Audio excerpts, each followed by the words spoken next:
The show can't start until we crack open a bottle of Revelton. Whether it's their crisp, clean vodka, the bold spice of their rye whiskey, the rich smoothness of bourbon, or the original honey whiskey that started it all, every pour is a taste of craft and passion straight from the heart of Iowa.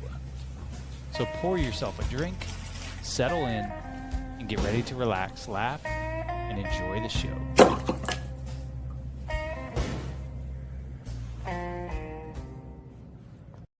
Hey, it's Andrew Downs. I'm proud to support Three Beards Media, and I would love to work with you. If you need merchandise for your company, organization, band, softball team, whatever, I can help. From name brand apparel to promotional items, large orders or small, online stores, and more, I can help your brand stand out. AKC Marketing is local, based in Johnston, and we are an employee-owned business, so our costs are low and our turnaround times are fast. But most importantly, we give you personal service to make sure you get exactly what you're looking for. Email me at andrew@akcmarketing.com or find me on social media, and let's make some cool stuff together. Now sit back and enjoy this Three Beards Media podcast.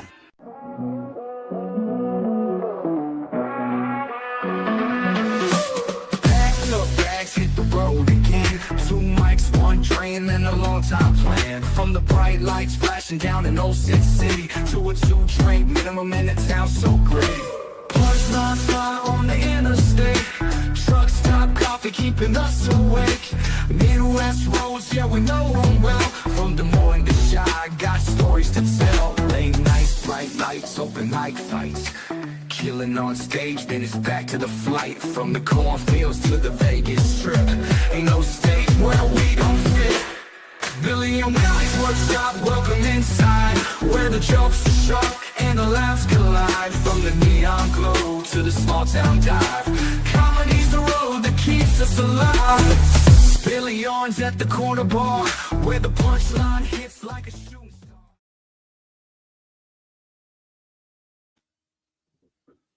Good morning.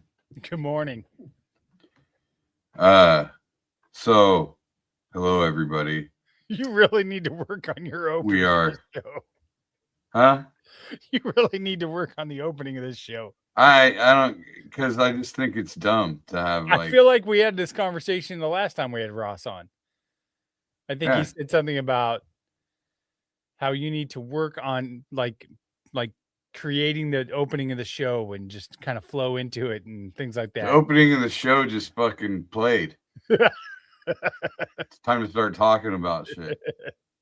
Like I don't understand this fucking good evening, everybody. It's the Billy and Willie's. They know what the fuck they're watching. Maybe they There's don't. Shit all over the fucking screen. Like everybody knows what. I don't need to do the call letters. This isn't a fucking terrestrial radio station. You're correct. I'm not saying it is. But What's up, anyway, we are Willie-less tonight because Willie is in Vegas. And with the Strat. Yes, it turns out that we are also Rossless. That's right. Ross Peterson was going to co-host tonight, but shortly before the show, he got a phone call with a family emergency, so he had to bail. Yep. And we're hoping that all is good. If it's possible, he might jump on, but I don't think so. So we obviously wish Ross well and the family. And it's just me and Max Headroom Chris tonight. I don't know if this is noticeable to the rest of fucking social media land, but Chris is all fucking You'd think he's the fucking drive-through window or the drive-through speaker of podcasting right now. It's fine. Although you sound fine. My audio is fine. And I don't think it's jumping that much right now. So but you're like freezing and looking weird, and it is bugging me. I gotta admit. That's strange. Do you think maybe it could be my because I see it. I see it. No, because I see it click a couple times on my end. Like I'll see it flicker a couple times on my screen. So I know it's this camera. I'm too busy giving everybody else nice shit, and I'm back here using the camera from 3 years ago. So, but you have the same camera. I do. But you're too fucking lazy to take it out of a bag. Take it out of the bag and hook it plug up. in a USB. There it is, right I was there. like, I asked you earlier, hey, do you have that?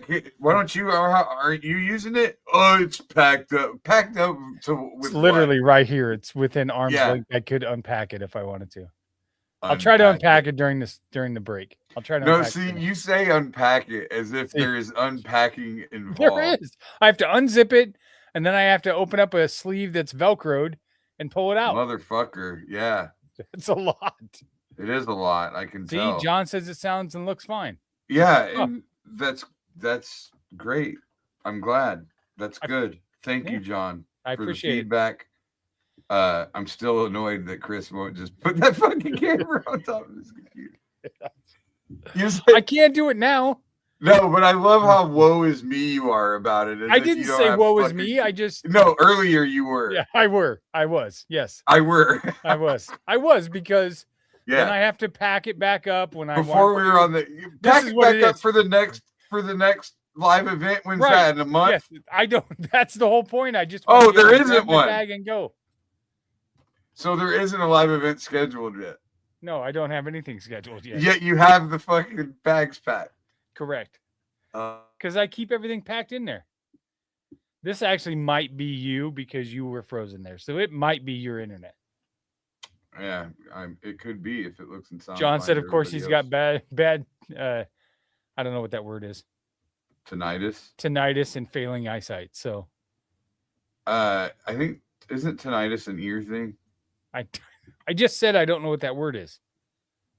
I think it's an ear thing. Let's look it up.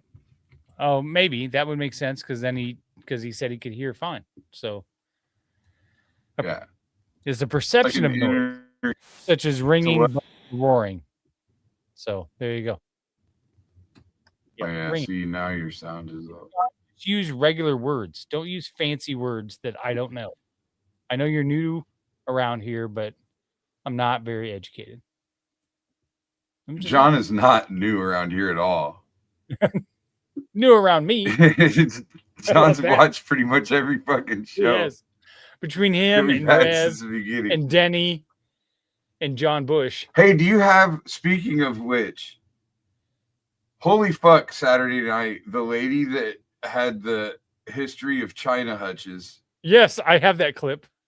At the ready. Unbelievable. Dude, she was on it. And she appeared like some kind of angel because I didn't see her the rest of the night. She seemed to be genuinely offended about. Why did you go dark? I turned off my other screen. Oh. I was trying to see if that was, I don't know. I've turned it back on though. Yeah, it looked better. There you go. That looks better. Yeah.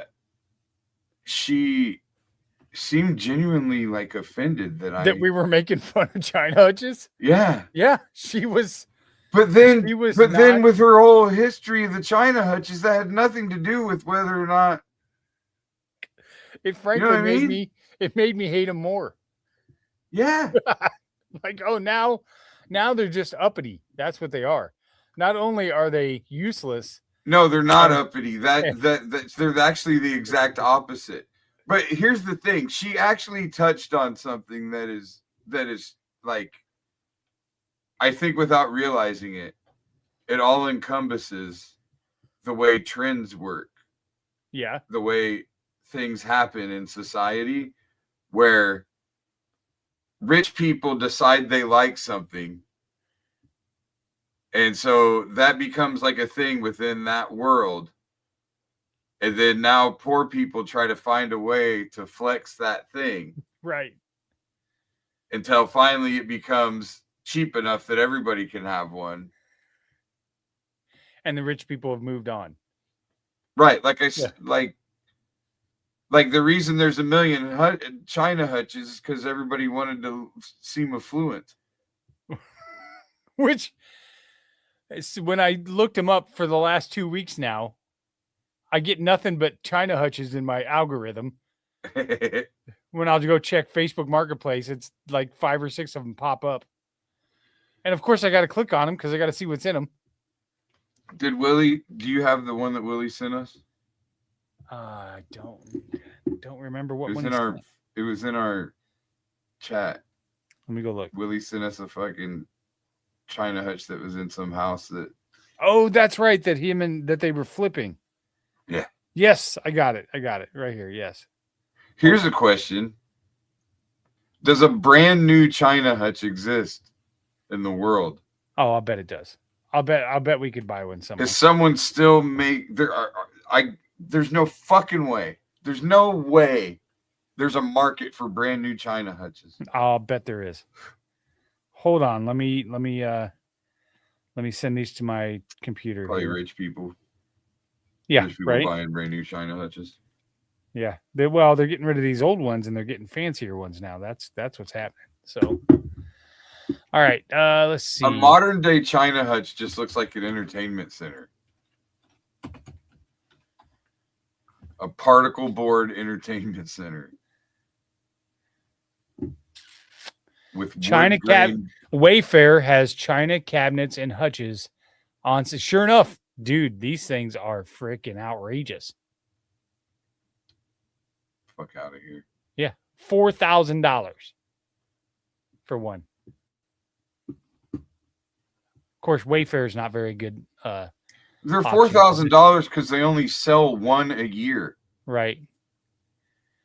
All right. Here's the one. Here's the China hutch that Willie sent us. Let's do some analysis on this baby. Oh my God, dude. That's got whenever that was first. I mean, it's got to be in 2 pieces, right? Yeah, the top's got to come off. Way.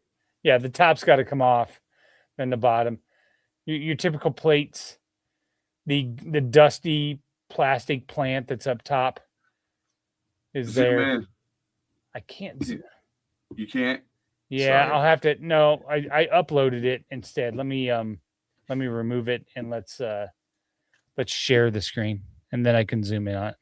Because it looks like it has nothing but fucking plates in it, to be honest. It looks like right. Nothing but dishes. All right. Which, I mean, that's its intended use. I got to give them credit for that. I don't know, but yikes. Look at this lady in the reflection. Yeah, that's the news or something. Yeah, that's an infomercial of some kind. It's Fox News. All right, so you got this blue dish up top here for sure. It's what is the little castle looking? Yeah, it's like a little mini church. I think that looks like it's part of the It's a Wonderful Life Winterland Christmas figurines. Some figurines. Some figurines back here. Figurines. And it looks like this is the thing. Why There's does it a look whole like world that exists only for China hutches. Yeah. Like where else do you put figurines? China hutches. They're full of just shit that I don't understand the existence of in the first place. This photo, which is clearly a guy behind, it looks like a woman bent over in front of him. Almost looks like I don't think she's been over. It's like it's somebody laying in front. It's a family picture. There's like a fucking kid behind there. I don't know, but that's it's that classic mom laying down kid on the like the China hutch that girl sent us the other day, which, by the way, I think is the same girl that listens to us on 1.5 speed. Yes, it is her. Yeah, I recognized the name the other day. Yeah, because she was So when she listens to it, it's like, this is my China hutch.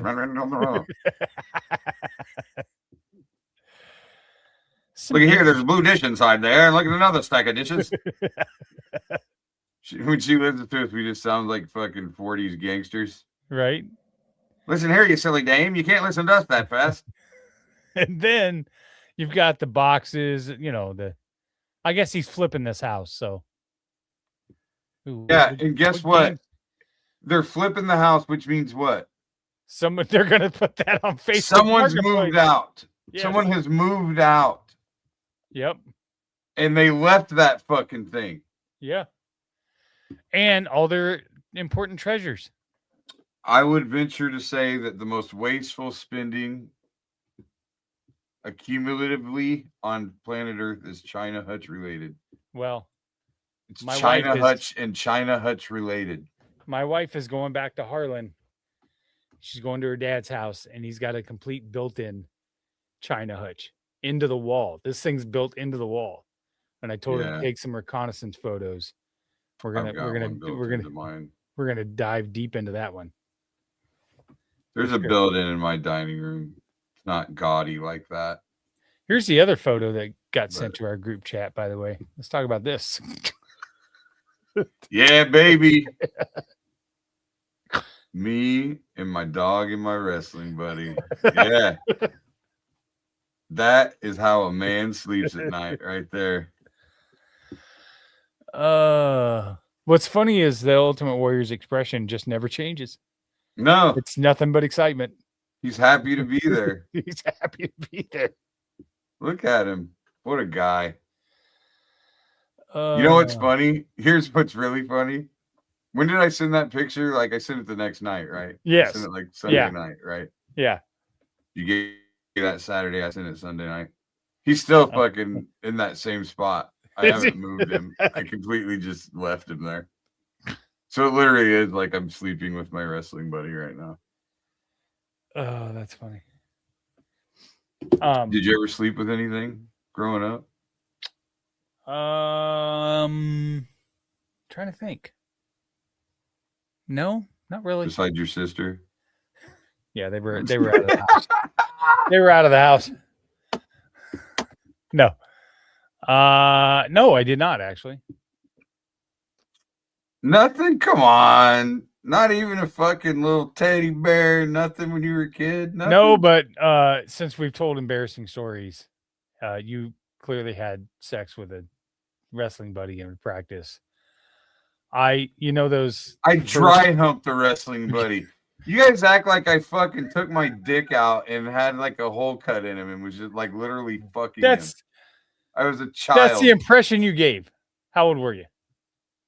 I didn't give any impression. That's what you took. I don't fucking lie about anything. You made up your own fucking mind. Well, now I'm not sure I want to tell this story.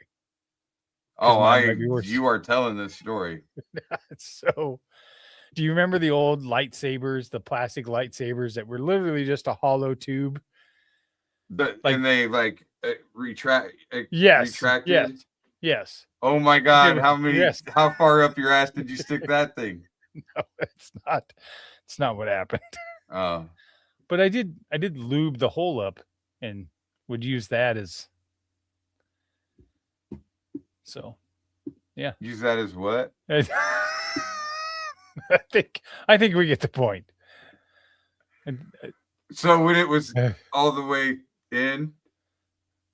No, this one was not retractable. So it was one straight hollow tube and it would have a rounded end.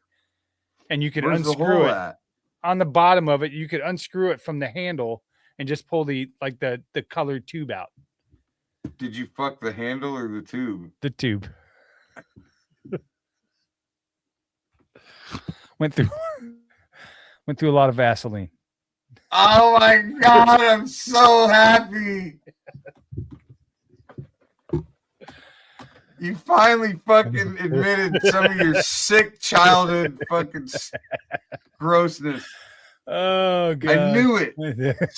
See, when you said the other night, everybody's lying. Somebody's had some. I just sat over there quietly. Yeah. Because my friends were in the room. Yeah. So. Oh, like your friends aren't going to hear this. Wait till you show up at the next fucking dinner. Hey there, lightsaber fucker. How you doing? Let's see if I can find. Oh, here it is. Hey, there's shit, the saber fucker. Yes, again. Right here. Okay, so I'll send a photo right here. This is what it was. And here's what's fucked up. You know what? Everybody makes fun of JD Vance all the time. We've all done it. We've all done some. We've all fucked something we shouldn't have fucked. We have. You're right. All right, so this is it. you would take this handle off right here, Mm-hmm. and I would just fuck the green tube. This might have been like one that I had. I can get this for $120 on eBay right now. Maybe you should just go with a fleshlight. That actually looks strikingly similar. That's probably where the fleshlight came from. There's probably some guy just like you, except he fucked the other end. Yes. And he was like, dude, I could stuff this with a bunch of fucking soft, warm, wet shit and fuck it. Just a little Vaseline was all I needed. Oh, you know what you could stick? You could stick in there. What are those? God damn it! What were those things? They're just like a squishy toy. It was like had little eyeballs on it. Yes. Yes. What was that? Like stuff one of those down in there.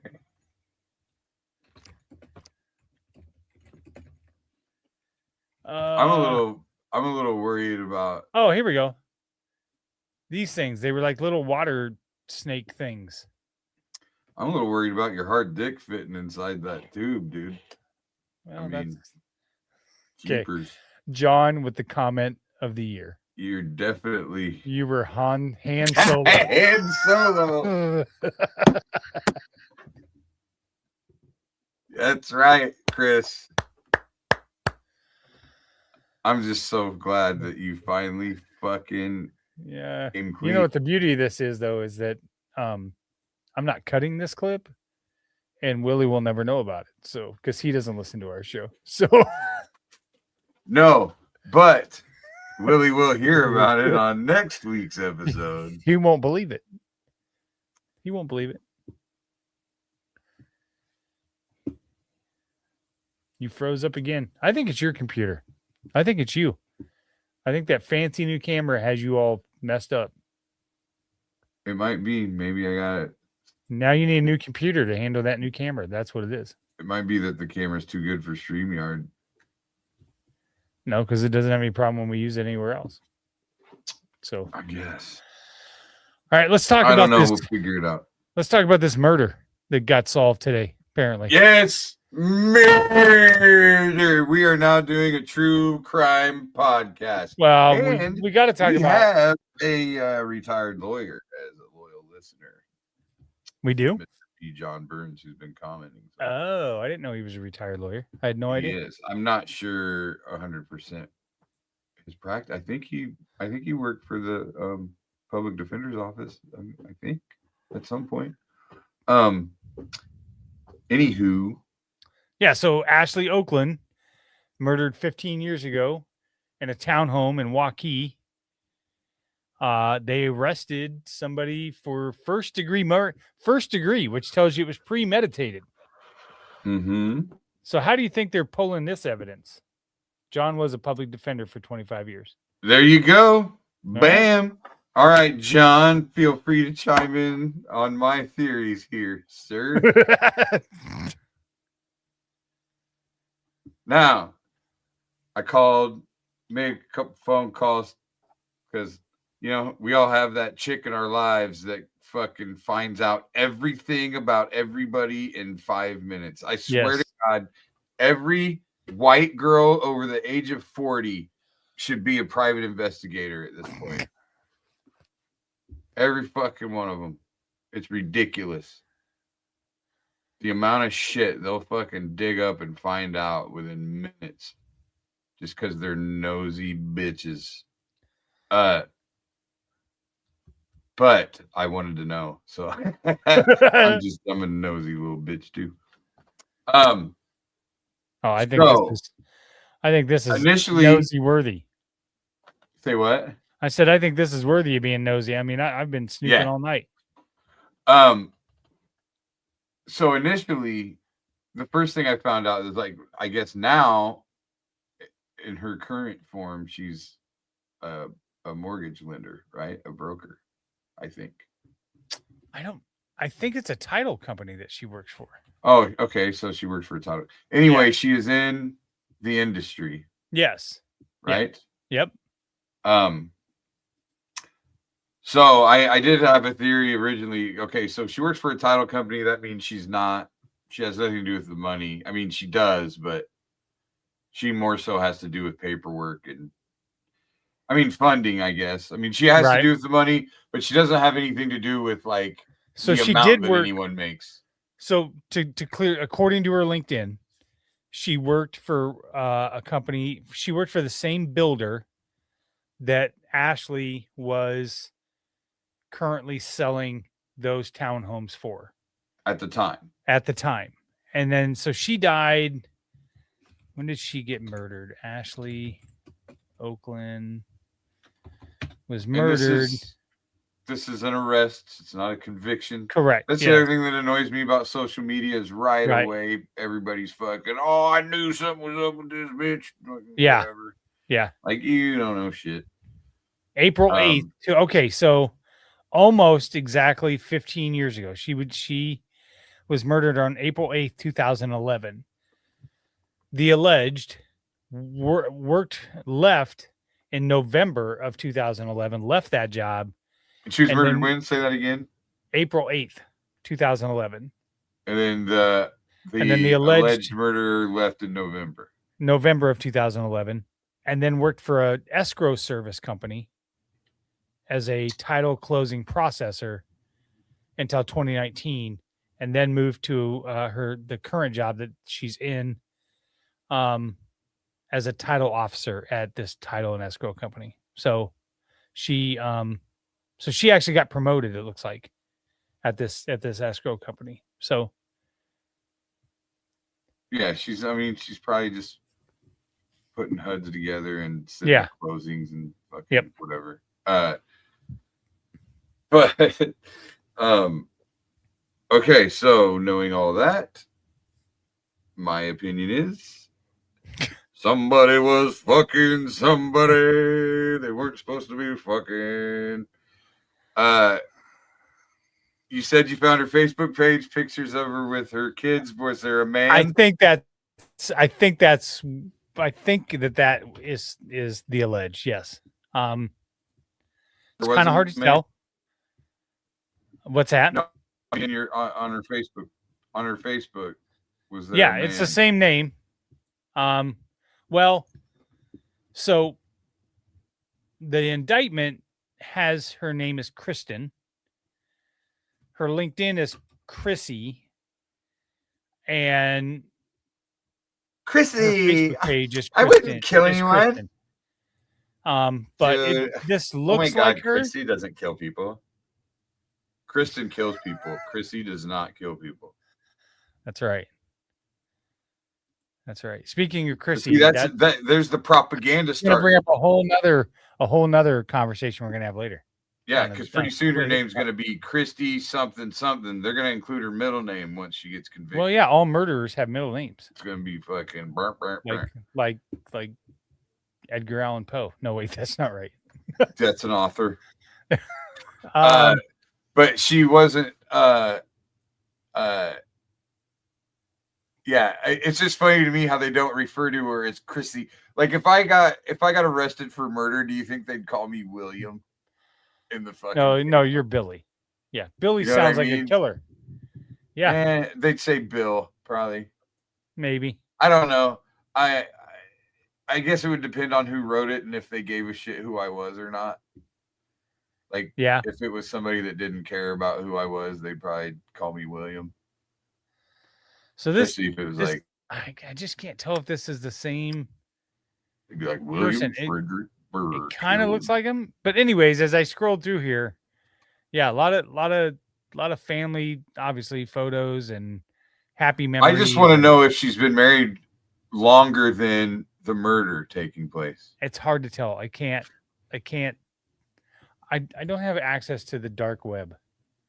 Because I feel like the girl who got killed, yep, was probably fucking her husband. The murderer's husband, the alleged murderer's husband. She's the murderer. I feel like you're going into territory that's not. And this is just This is speculation. I'm not a fucking cop. I'm not responsible for anything. I can say whatever I want. Okay. I feel like I'm not a fucking reporter. I'm a fucking stupid comic that's just trying to decide what happened here. Because this is why cases go unsolved this long, because somebody doesn't want to talk because they don't want to admit something about themselves, whether or not they had to do anything to do with the murder itself. They allow the murderer to go free because they have information they don't want to give because it would out them for something.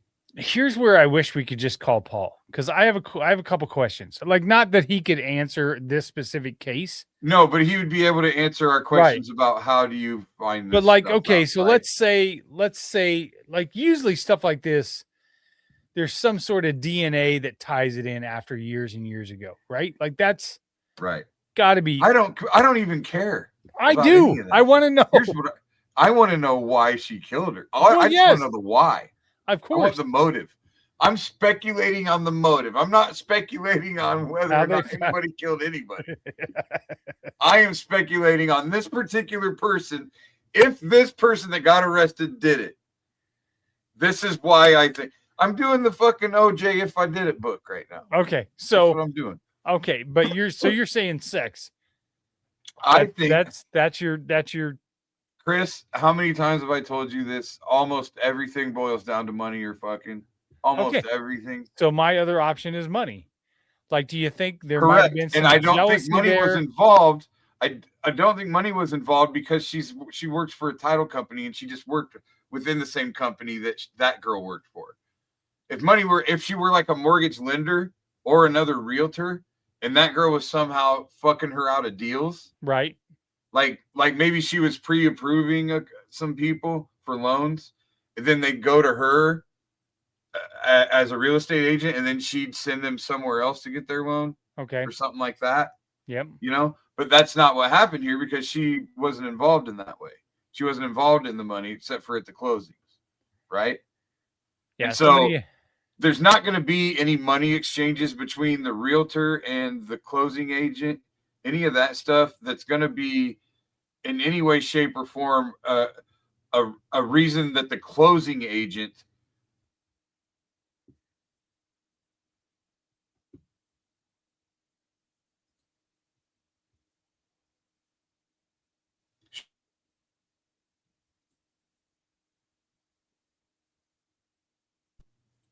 And I think we lost Bill. Oh, there you are. Yep. I think it's your internet because it's definitely not mine. Anyway, did you hear all that? I got to this part where you put your hand up and you were frozen. I don't remember what I was talking. I don't remember where that was. I don't either. But basically you were talking about that they weren't in the same job and stuff like that. So money couldn't be the motive between these two because nothing's going to happen for the title agent to want to kill the realtor. So there's not going to be a money exchange in that. What about jealousy? Fuck anything up. What about jealousy? Jealousy's fucking. Okay, all right, but I'm just saying we're speculating.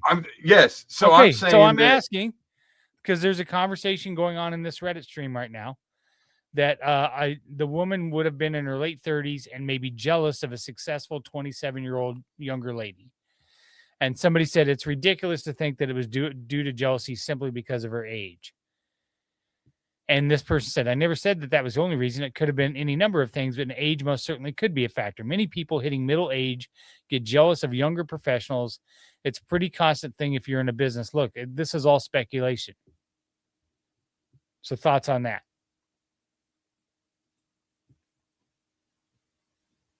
All right. Sorry, folks, for all the technical problems we're dealing with here. That's right. I don't know what's going on. We're going to have to figure it out before the next show. Did you hear any of that? I didn't hear you at all. Okay. So basically this person says it could be jealousy because of age. Could have been any number of things, and age most certainly can be a factor. Many people hitting middle age get jealous of younger professionals. It's a pretty constant thing if you're in business. Is that possible? But I don't feel like I mean, I'm not gonna lie. Before you and I got on the phone, and when this first came out, my first thought was, I wonder if she was fucking her husband. So I'm not. It was the first thing that popped into my mind too. Yeah. So So here's what I'm thinking: is she was fucking the alleged murderer's husband, right? And then the husband knows that she killed her. She was probably meeting up at those abandoned houses or whatever with the husband to fuck him. right. So she lured her there thinking that her husband was going to meet her there. And double tap out, right? Double tap out. They were brand new. Like it was a brand new development in Waukee. This is before Waukee was basically farmland getting developed, right?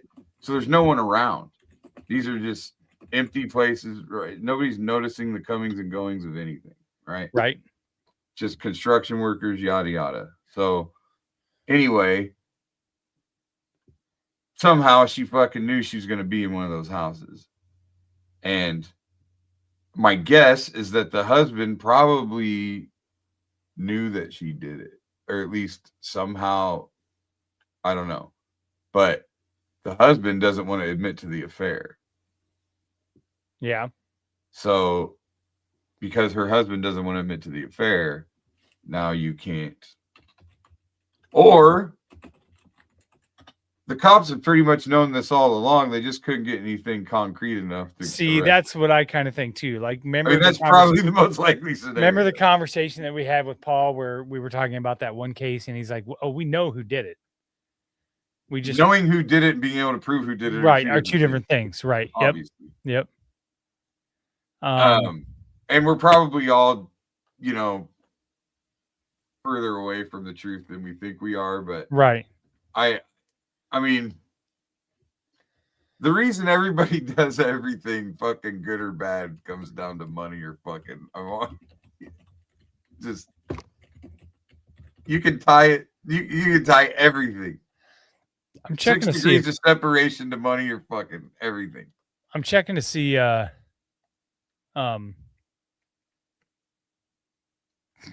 Chat GPT is going down a complete rabbit hole. I was hoping it could find me information about her, but it's not taking my questions correctly. So sometimes you can get that to dig deep on the internet and find information, but I can't. It's not finding it. I did a question. Kristen Swanson, 53-year-old Iowa. Tell me what you can find out about her. And the first one that came up was Kristen Swanson, a professor in Iowa, a professor of religion at Luther College in Decorah, Iowa. And I was like, nope, don't think that's the right one. Sounds like a murderer to me. Goddamn clergy's always got something going. Nope, not the right one. So we can say that clearly so we can get sued. I think you can go. Let's go 3 degrees. I think you can go 3 degrees of separation to take any decision that anyone's ever made, and you can go 3 degrees of separation to money, fucking, or both. Lee Harvey Oswald shooting JFK. Lee Harvey Oswald shooting JFK. Okay. Well, this is easy. I can go 1 degree of separation. Actually, it's going to be 2. Okay. No, we'll go 3. First degree of separation is couldn't get laid. Right? He had a Russian wife. They had babies. He had a Russian wife that fucking treated him like shit.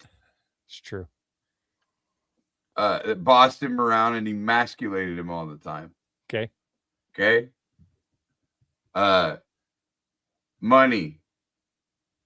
So you go from you couldn't get laid, right? Now JFK is the fucking picture of abundance, right? And now JFK's got this beautiful wife and this beautiful family. And he's also a huge reason why Lee Harvey Oswald can't get ahead. And so now he's going to go into a building and he's going to post up and he's going to stick a bullet in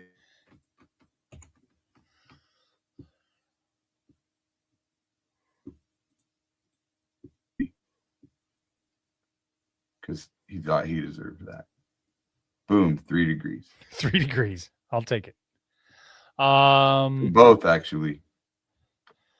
I was going to use the assassination attempt of Reagan, but then I remembered that guy was obsessed with Jodie Foster, so that's sex right there.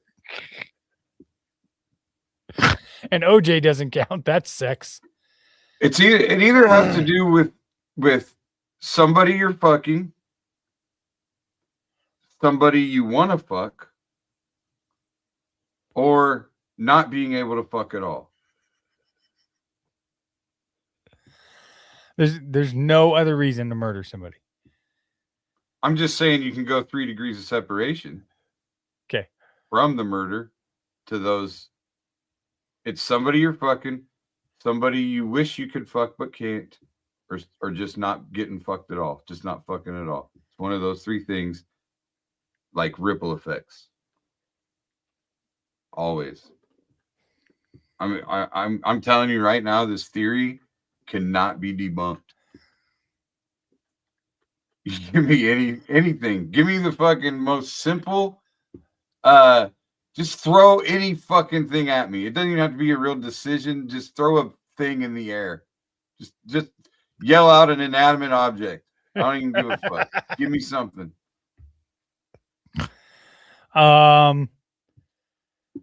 The car in the movie Christine.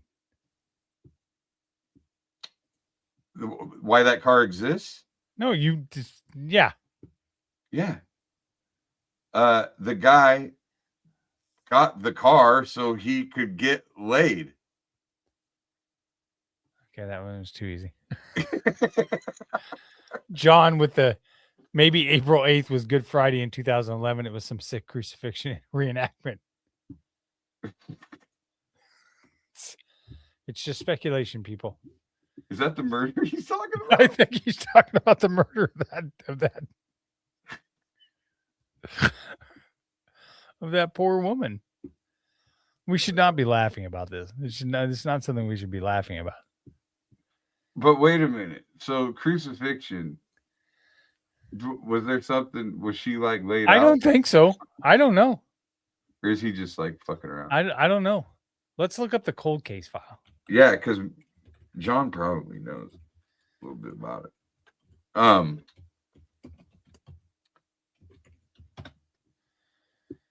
Let's see. Iowa cold cases. Here we go. Ashley Oakland, 27-year-old realty agent, was shot twice and killed shortly before 2 p.m. on April 8, 2011. The Rutland Homes employee heard a Rutland Homes. Here's the other twist, because a woman called 911. That's right. Yeah. A Rutland Homes employee heard a commotion inside the model townhome, which was part of the Stone Creek Villas subdivision near 84th Street and Upi Tree Parkway in Des Moines, developed by Rutland Homes, and went to investigate. Inside, the worker discovered Oakland on the floor and called 911. Medics rushed to Oakland to the Iowa Methodist Medical Center, where she later died. See. CBS News featured her case on the company's CrimeSider website in late April. The blog website focuses on true crime and is regularly updated by producers of the TV show 48 Hours. Hundreds of calls poured into the Polk County Crime Stoppers tip line, many of the callers providing the same 2 or 3 names and information about a black SUV, possibly a Cadillac Escalade, that was spotted near the model home. The calls have remained mostly anonymous, with callers giving random report numbers to use whenever they call back. 2 weeks after Oakland's murder, Bill Corwin, a tech security, reported a 30% increase in business. I'm not sure why this is in here. What's that have to do with anything? See, Oakland's mother, Deb Cochran, said she believes there are some clues. I think she knew the person because there was no struggle. I'm sure she looked up, gave a big smile, and probably that was it. Learn about the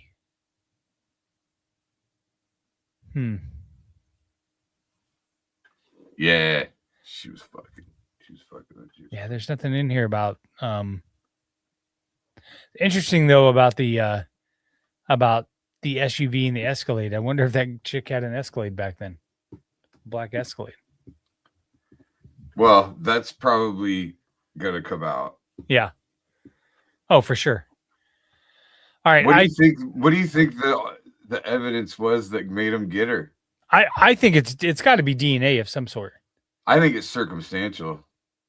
Here's what's crazy is this whole like 23andMe phenomenon and people like finding like their long lost brothers, or they find out they have that, you know, they have a kid somewhere. Like there's so much of a database of DNA now that who's to say this person didn't take a 23andMe and it popped up in a DNA database for unsolved crimes. Like from DNA, they took it to the scene or something. Yeah. And I wonder if that's legal. Like if I wonder if you're uploading your DNA to this 23andMe, like, are you giving up any of your rights like that? You know what I mean? Like, I wonder if that's John, answer this question. No, I haven't. I'm just curious. Like, yeah, I don't know if you're supposed to sign some shit or what when you do it. But usually, I mean, I've seen things where they're like, dude, you're just giving your DNA. Yeah. But I mean, like, stuff like this. I mean, it's true if they, you know, when they take DNA evidence, they're looking for someone that's in the database, and if you're not in the database for any reason, you know, they're not going to find you in there. John says usually somebody shoots off their mouth. Yeah, that's exactly what I was going to say. Like somebody, there's a witness. No expectation of privacy. That's what I'm saying. Yeah.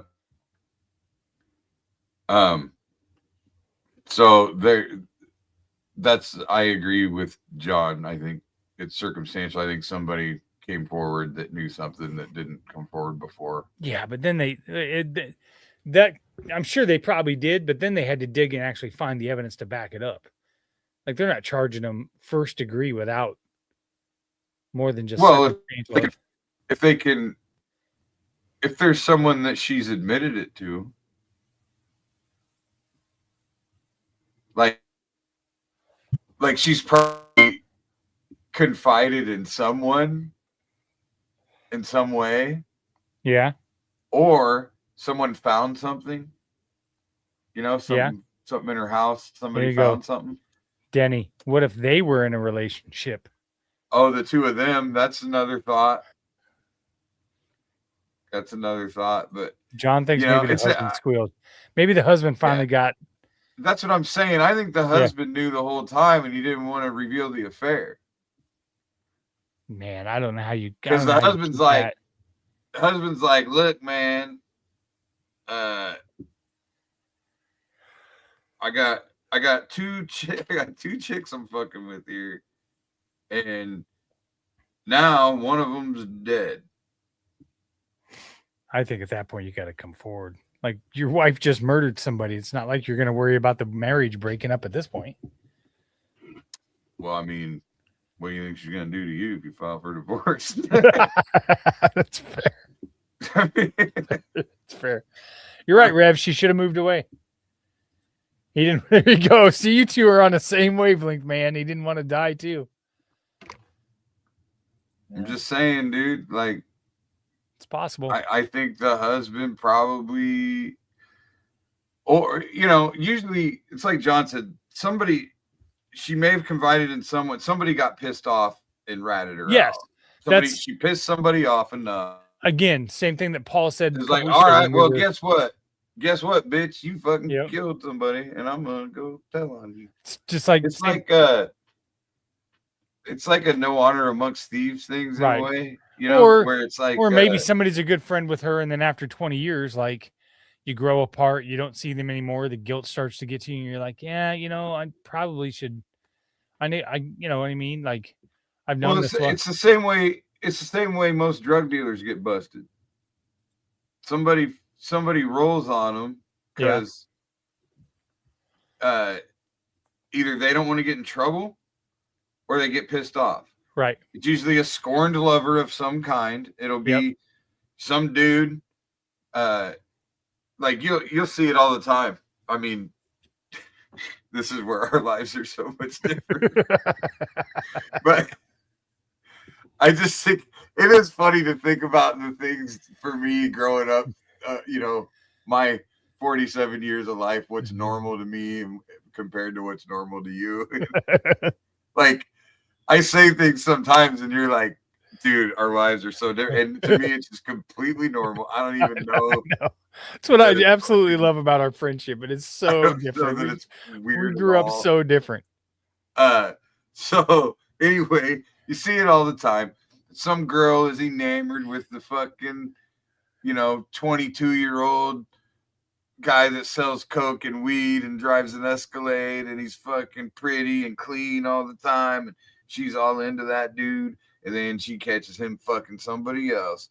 Well, guess who the first phone call is? The cops.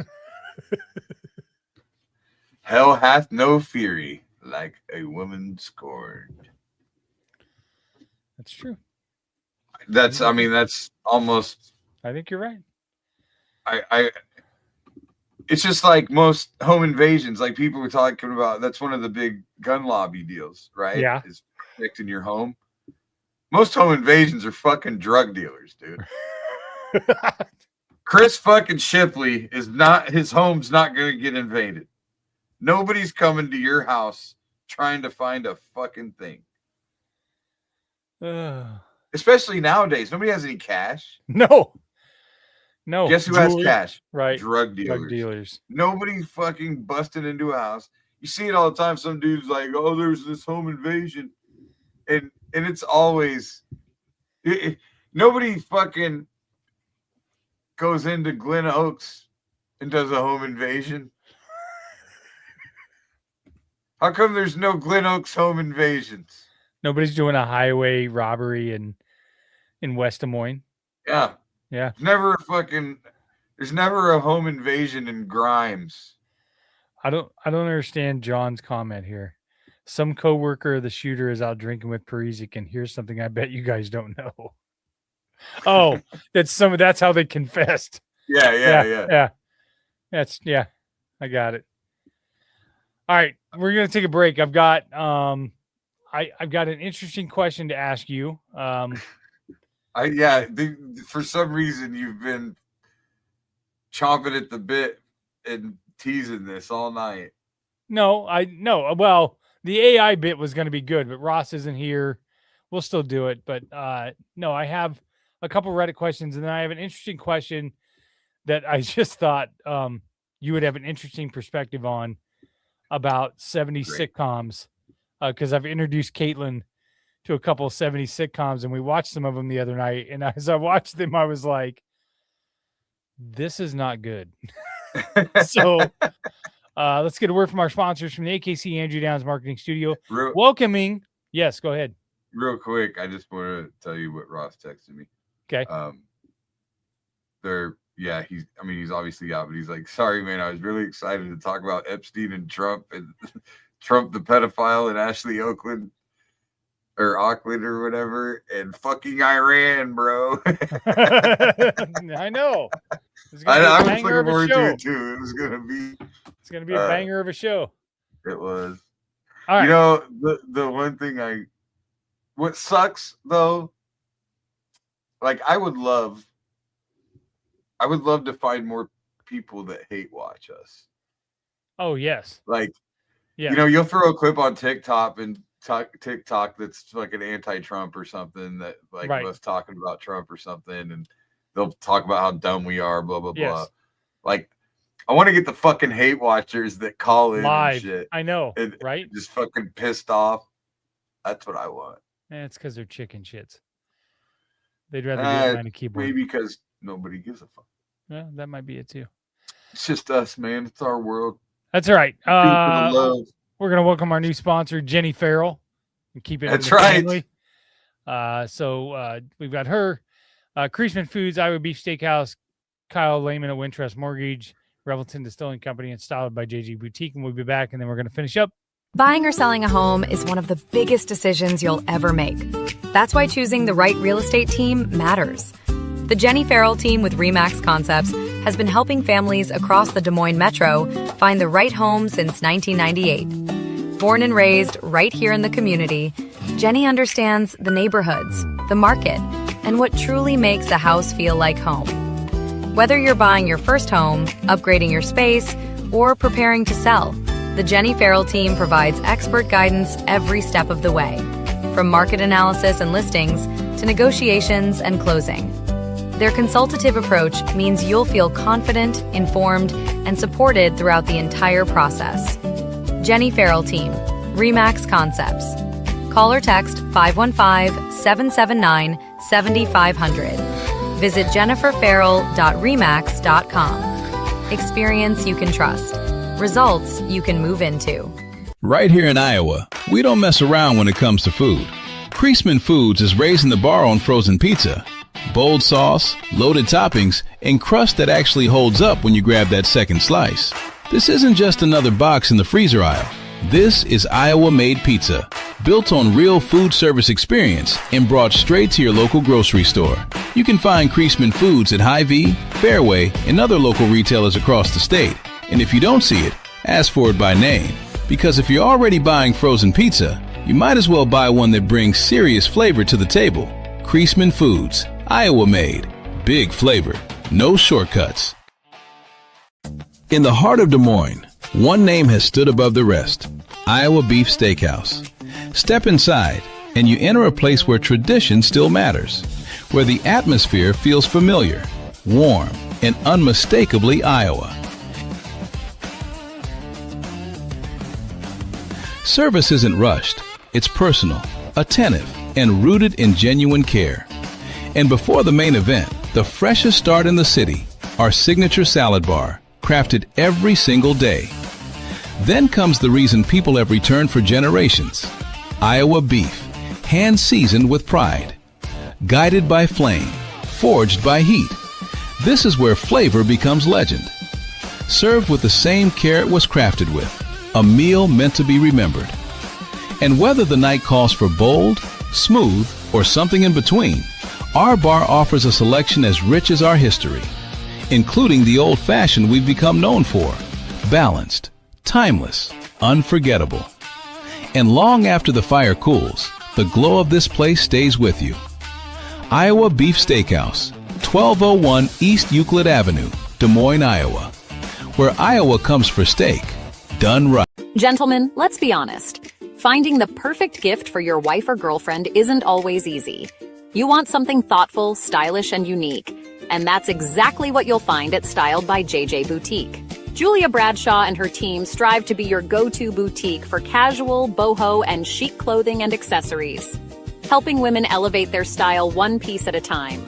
Located right here in Johnston, Iowa, Styled by JJ brings trendy, high-quality fashion that boosts confidence without breaking the bank. So, if you're looking for a gift that says, I get you, instead of I tried, head to Styled by JJ Boutique, because nothing makes her smile like feeling beautiful. Styled by JJ Boutique, where style meets confidence. Visit our Johnston location or shop online at styledbyjjboutique.com. Whether you're buying, selling, or refinancing your home, or if it's simply time to renovate the one you're already living in, you need an experienced mortgage professional to help you analyze your financing options and to make sure the closing goes smoothly. And that's exactly what you get when you call Kyle Lehman at Wintrust Mortgage. Kyle's experience and expertise, coupled with Wintrust's rates and programs, ensures you'll get the mortgage that's right for you. You may even qualify for down payment assistance. Before you reach out to a realtor, call Kyle and get pre-qualified, empowering you to start shopping for the home of your dreams. Call Kyle at 515-473-0546. Kyle Lehman Wintrust Mortgage, 515-473-0546. All right, and we're back. Oh, not used to this late night. Rev liked the commercial for Jenny. I've got to get a couple things tweaked on it, but that was kind of fun to do. I've already been instructed that Willie needs to do the voiceover. So after I sent it to her today, she's like, next one we need to have Willie do the voiceover. I was like, yeah, but fucker's in Vegas, and I had to get something put together for the show. Okay, so as I said before the break, we started. Caitlin's living here, so we started watching some old. We should 70s. do actually at the end of that commercial, you should say like, and no murder. That's not what we should do. We shouldn't do that. Although Denny did ask if we manifested that 15-year-old Coke case just to get a new sponsor. Yeah. Yeah. Should Yeah, we we, thought, like, well, let's solve this case today so that we can introduce our new realtor. I'm married to the son of a mobster. Don't got to worry about me disappearing. Right? I Okay. ain't going nowhere. So we're watching these 70s sitcoms, and the first one that we had her watch was Three's Company. So the premise of this show is already off the rails. Clearly, he's renting this. They're renting this apartment from these older landlords, the Ropers. He won't let a single man move in with two single women, so they have to convince him that he's gay. Mm-hmm. And then he's okay with it. The homophobic tropes that are in this show, number one, and the fact that Roper won't sleep with his own wife, but is constantly horny for other people, but he's passing judgment on the fact that this guy can't live with two single women is beyond. There's no way this show could happen right now. I think, and I almost feel like the shows are more progressive then than they are now. I think in a way it could happen now. If it was packaged properly, okay. Right? So where like, I mean, look at like Archie Bunker, for example. Yep. Archie Bunker was satire. Yes.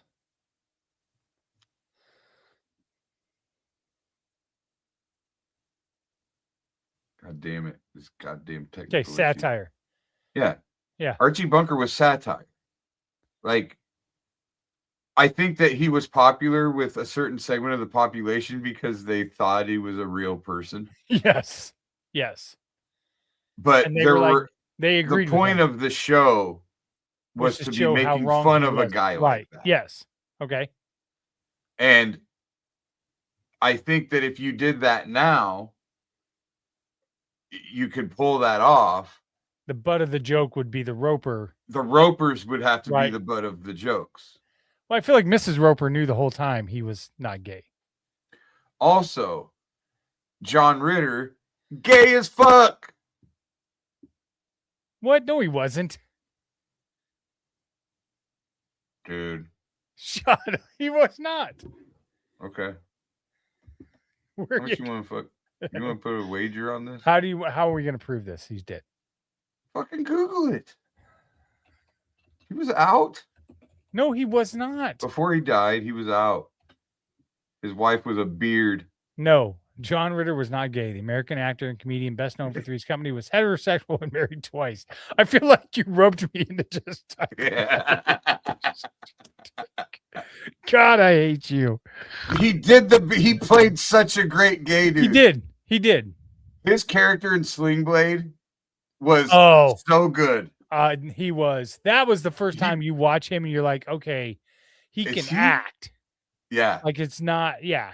He did such a phenomenal, non-aggressively gay man. Yes. Like I love the moment when they're having the dinner and he's like, look, I gotta say this. Just came over me in a rush. I just want to say, I love each and every one of you sitting at this table right now. And I was like, oh yeah, that's fucking perfect. He was so good. Did we talk about him at one point? And did we talk about the movie Skin Deep? No. Oh. Have you ever seen the movie Skin Deep? You know what? I think I have actually. Where he's having sex and he's got the glow in the dark condom on, and it's the lights dark are and off. there's just the glow in the dark. Yes, and you just see it flopping around because the girl's boyfriend comes in and he's wearing. That's the only thing I remember about it. Yeah, it's the greatest. It's one of the greatest comedy scenes in a movie. I think I confused that with Bachelor Party. Oh yeah, I felt like that happened in Bachelor Party or something. No, it was in Skin Deep. Those. Yeah, because he was having sex with that really muscular bodybuilding woman, because her boyfriend was gone, and then her boyfriend shows up, and he walks in the room and he's got a glow in the dark condom on as well. It's pretty fun. Okay, the other show that we watched we were like, I'm not sure that could ever is Different Strokes. So the premise of this show obviously is a multi-millionaire white guy, not married, adopts 2 black kids from Harlem. And the first episode we're watching last night, and he's literally like buying them toys and buying them all this stuff. And it's just like, it was just like, there's no way I don't think that show can be made again. Because you think it's too condescending? Yeah.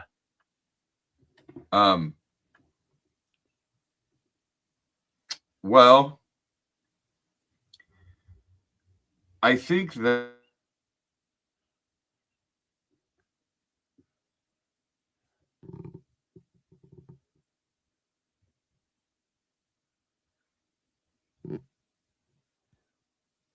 yet again frozen. I think the gods are against us for having this show tonight, because he is completely frozen now. John says he was grooming him. That's what it looked like. For sure. Bill's completely frozen. There we are. There we are. Can you hear me now? Yes. Man, I'll be happy when this is done. Yeah. Well, we can end it any time. No, I know. I don't want to just shut it off. No, but it's not been a great production tonight. Apologize to everybody. I don't think that necessarily that John thinks he was any of grooming these him. shows couldn't. I don't think that any of these shows couldn't be made today necessarily. I think that I think those shows all were the formulas for sitcoms. Yeah. It was, you have to have cute little kids. Yep. And it becomes a That's kids phrases. say the darndest things deal. Yep. Right. So you had to have fucking, what you talking about, Woos? And you had to have all that. Right. And then there's this beautiful white man reaching down and bringing up these young at-risk children. What a guy. Right. It's a little condescending. It was condescending and just, I don't think it would get made for that reason. I think there'd be people sitting there now going, yeah, this is too right. It was more reeked of like, I don't know, like first of all, I don't know that it was just because back then Norman Lear was going, I just want to save all the little black kids. So he made shows about saving them all. Okay. All I right. don't know. He did have a daughter that was never there. She was Dana at boarding Plato. school. Yeah, she was at boarding school. By the way, when I IMDb'd last night because I wanted to look something up and I typed in Different Strokes, Dana Plato. Did you know that she did a soft porn movie called Different Strokes? Different Strokes. That's right. All right, we're gonna skip to AI and we're gonna get out of here. So and we'll show. We will show Ross's because these are pretty funny. I thought these were pretty funny today. So March Madness is here. There's always a Cinderella team. There's always those players that, you know, pop up. Like 2 years ago, that dorky looking kid that played for Indiana State, and he was like a big superstar or whatever. So Avila. Yeah. That was last year. He's back, dude. He's there this year. No, he plays for Indiana State. They didn't make it, didn't? Did he transferred? Oh, all right. Okay, so first we have. So I took our photos. I had ChatGPT come up with our March Madness name, what team we play for, and what's our iconic March Madness moment, and then a photo of that magic moment. So tonight we have Danny Glue Guy McAllister. He's with the NC State Wolfpack. He's a 6'2" senior guard. He looks more like a grad assistant than a starting point guard. He's not explosive. He's not flashy, but he's always diving on the floor, taking charges from guys twice his size. He hits those weird bank shot threes late in the shot clock, and he's leading the tournament in loose balls recovered. He wears slightly rec style goggles, and his half-tucked jersey energy just gives that opposing fans crazy. His iconic moment was in the Sweet 16 game. The camera cuts to him on the bench eating an orange slice while diagramming defensive rotations for his teammates. The internet instantly falls in love with Danny the Glue McAllister. Wait.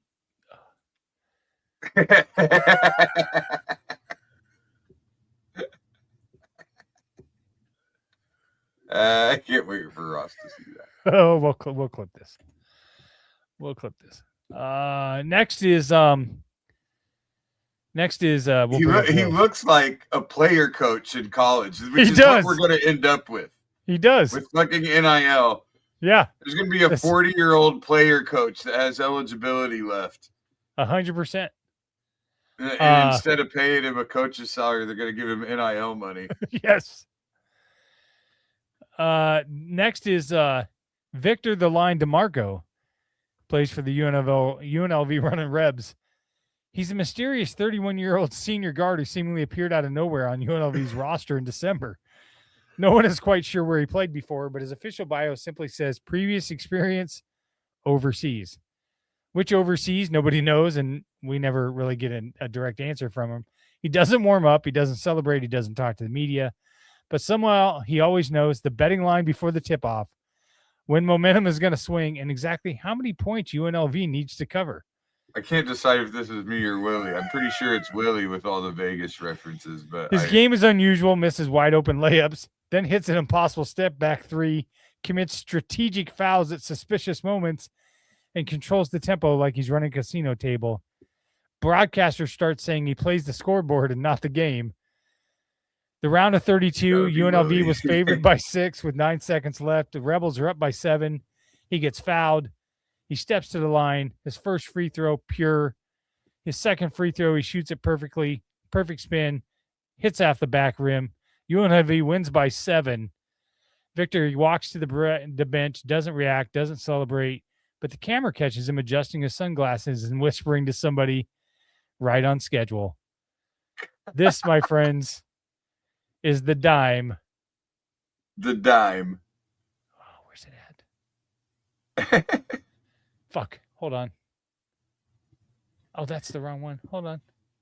Oh, you're killing me. Sorry. Wait. I got to get it. Sorry. Hold on. You're like a fucking freshman in college playing acoustic guitar at a party. I know. Oh, sorry. Wait. Oh. And here we go. Oh, here we go.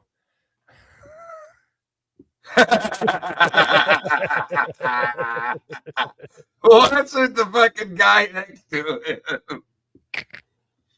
Why are both iconic photos from the bench? Like, why are they not any type of action? I don't know. And how is this guy 31? Right. 31, mysterious 31-year-old freshman that came out of nowhere. Next is oh, you cut out again. Let's remove Willie. Let's wait for Billy to come back. Lee Town Chocolate.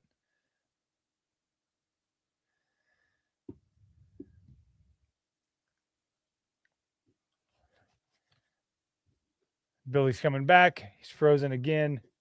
We've lost pretty much everybody at this point on this show. Come on, Billy. Where are you at? All right. God damn it. All right. We only got 2 more left and we'll get out of here. Dr. Paul Clipboard Kessler from the Belmont Bruins. He's a 32-year-old grad transfer. He already has his PhD in economics. He teaches 1 online class during the tournament, and he corrects teammates' grammars in the group chat. His iconic moment is a silent possession. Round of 32, tie game, final minute. Everyone in the arena is screaming. Paul gets the ball at the top of the key, suddenly puts fingers to his lips, and his teammates actually stop talking. Crowd noise almost fades in. There's a backdoor cut, a perfectly timed screen, a bounce pass through traffic, layup, and Belmont wins the game, all because of the doctor. Here we go. Is this another 31-year-old? It's 32. He's 32. He's 32. Jesus, dude. I love the fucking shorts. Blue shorts, white shirt combo. I just wish that I actually looked like that. It's very 90s. Yeah. Okay. And finally we have Rick Floorburn Donnelly. Oh, he's crafty. The Florida Atlantic Owls. Rick Donnelly, a 29-year-old graduate senior who already has a mortgage. 29, baby. Who already has a mortgage, 2 kids, and a part-time job selling insurance in the offseason. And he originally tried out for the team just to stay in shape after playing rec league ball, but somehow never left. I like staying busy. He's not fast. He's not explosive. His jump shot looks like he's tossing a set of car keys. But he does everything that the coaches love. Leads the tournament in charges taken, knows every opponent's offensive set, constantly yelling things like, switch, watch the weak side. Tournament narrative, he's playing FAU, shocks a 3 seed in round 1. Rick finishes with a stat line of 4 points, 11 rebounds, 6 assists, 3 floor burns, and 1 bloody elbow. He becomes a national cult hero overnight. And they cut to Rick diagramming defensive rotations while the crowd chants, Rick, Rick, Rick. I knew it. I don't even fucking like him. Look how stubby. His legs. My fucking legs. I have dwarf legs. And why hasn't anybody washed my jersey? That was the first thing I noticed today. It looks like I live with a mom that doesn't bleach anything. Like, it's Florida Atlantic, so we got to wash our own uniforms, and my fucking mom just doesn't bleach or separate laundry. Just washes everything together. So I have this dingy ass. Everybody else on the team's jersey's white, and mine's like gray. I'm totally tweeting these out on their separate photos with the stats and the icon and stuff tomorrow, just to tease the show. So, all right, that's all I got. And I have a rag, like I've been bartending. Yeah, that's your side job, selling insurance and bartending. Fuck you. Chris. Yeah, I'm a terrible co-host. We need Willie back. Willie or Ross. I was not on my A game tonight. It's not you. It's the goddamn internet. That's right. Something's wrong. That's right. All right. All right, gentlemen, we're out of here. See you next week. Willie will be back. Yep. Peace out. Just a mic and a dream. Now we ride this circuit, chasing that scene. Every heckle, every cheer, every silent stare. Made us sharper, made us bolder. We ain't going nowhere.